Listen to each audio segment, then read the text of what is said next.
ఎటువంటి లోటు లేదు మీకు. కానీ మీరు మాత్రం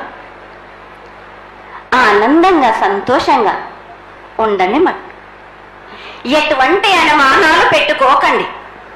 నన్ను నమ్మిన వాళ్లకు నేను తప్పకుండా మీ కోరికలు తీర్చడానికి ఉన్నాను. వర్షాలు మీకు కోరినన్ని వర్షాలు ఉన్నాయి. మీకు ఎంత కోరుకుంటే అంత విధంగా ఉన్నాయి, కానీ అంతకు మించి మీరు కోరుకోకండి.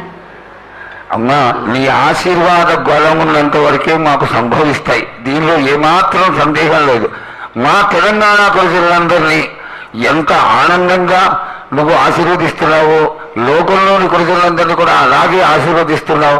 అయితే ఇక్కడ ఒక చిన్న సంశయం ఏంటంటే, ఏనాడు నిన్ను బాట కట్టాలని కాదమ్మా, దినదిన కృతమానమై ఈనాడు వందలు వేలు లక్షలు కోట్లలోకి వచ్చేసారు జనం. ఈ కోట్లలోకి వచ్చినటువంటి జనమందరూ 48 గంటలు ఎడతెరికి లేకుండా నీ దర్శనం చేసుకొని నీ యొక్క ఆశీర్వాదం పొంది నీకు కొలహారాలు కండ్లు అన్నీ సమర్పించుకొని నీ తృప్తిని తెలియజేయమని వేడుకుంటున్నారు తల్లి.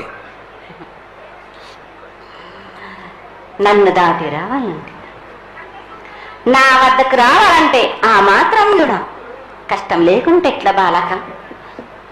మిమ్ము కాపాడేది కూడా నేనే కదా. ఎటు తిరిగి మీరు కష్టం లేకుండా ఉంటే మీరు సుమ్మరిపోతులు అయిపోతారు కదా.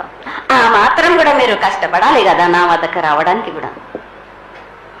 కానీ సంతోషంగా మీరు ఏమి తెచ్చినా కానీ, మీరు పలహారం తెచ్చినా, పండు తెచ్చినా, ఏమి తెచ్చినా, సాగ తెచ్చినా,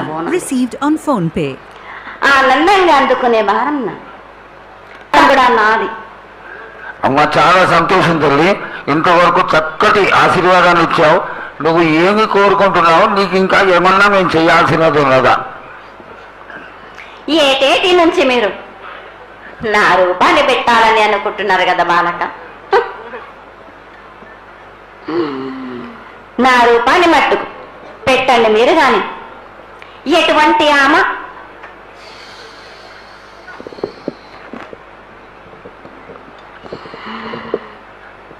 ఎవరేమి చేసినా గాని నేను మాత్రం తప్పకుండా నా రూపాన్ని శాశ్వతంగా పెట్టించుకుంటాను. ఎవరెంత అడ్డుపడ్డా గాని,